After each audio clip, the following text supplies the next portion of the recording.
દેશમાં એક તરફ 26 નવેમ્બરને સંવિધાન દિવસ તરીકે યાદ કરવામાં આવે છે, તો બીજી તરફ આ તારીખ સાથે એક એવો કાળ દિવસ જોડાયેલો છે કે જેને ભારતના લોકો ભાગ્યે જ ભૂલી શકશે. આ વાત થઈ રહી છે 26 નવેમ્બર 2008ના રોજ મુંબઈમાં થયેલા આતંકવાદી હુમલાની. દેશ આતંકવાદી હુમલાની આજે મંગળવારે 16મી વર્ષગાંઠ મનાવી રહ્યો છે, પરંતુ દેશવાસીઓ આજે પણ આ દિવસને યાદ કરીને કંપી ઉઠે છે. સ્વતંત્ર ભારતના ઇતિહાસમાં સૌથી મોટો આતંકવાદી હુમલો હતો. આ હુમલામાં 18 સુરક્ષાકર્મીઓ સહિત 166 લોકો માર્યા ગયા હતા. 300થી વધુ લોકો ઘાયલ થયા હતા.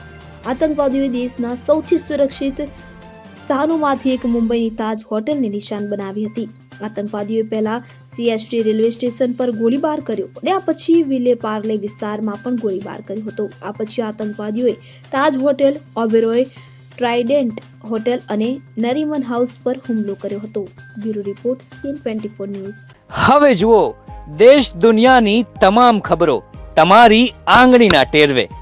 ઉઠાવો મોબાઈલ અને Google Play Store પરથી ડાઉનલોડ કરો અમારી CN24 ન્યૂઝ મોબાઈલ એપ.